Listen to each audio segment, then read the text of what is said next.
திருவள்ளூர் மாவட்டம் பேரம்பாக்கம் பகுதியில் டாஸ்மாக் கடையில் இளைஞர்களுக்கு இடையே தகராறு ஏற்பட்டுள்ளது.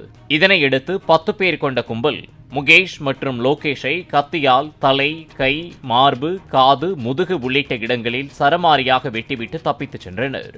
திருவாலங்காடு போலீசார் வழக்கு பதிவு செய்து வெட்டிவிட்டு தப்பி ஓடிய கும்பலை தேடி வருகின்றனர்.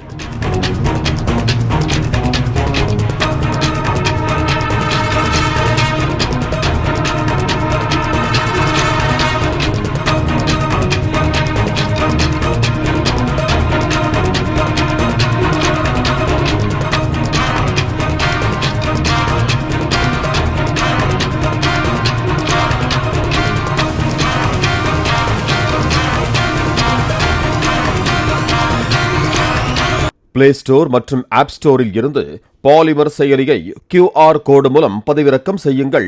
செய்திகளை உடனுக்குடன் பெறுங்கள்.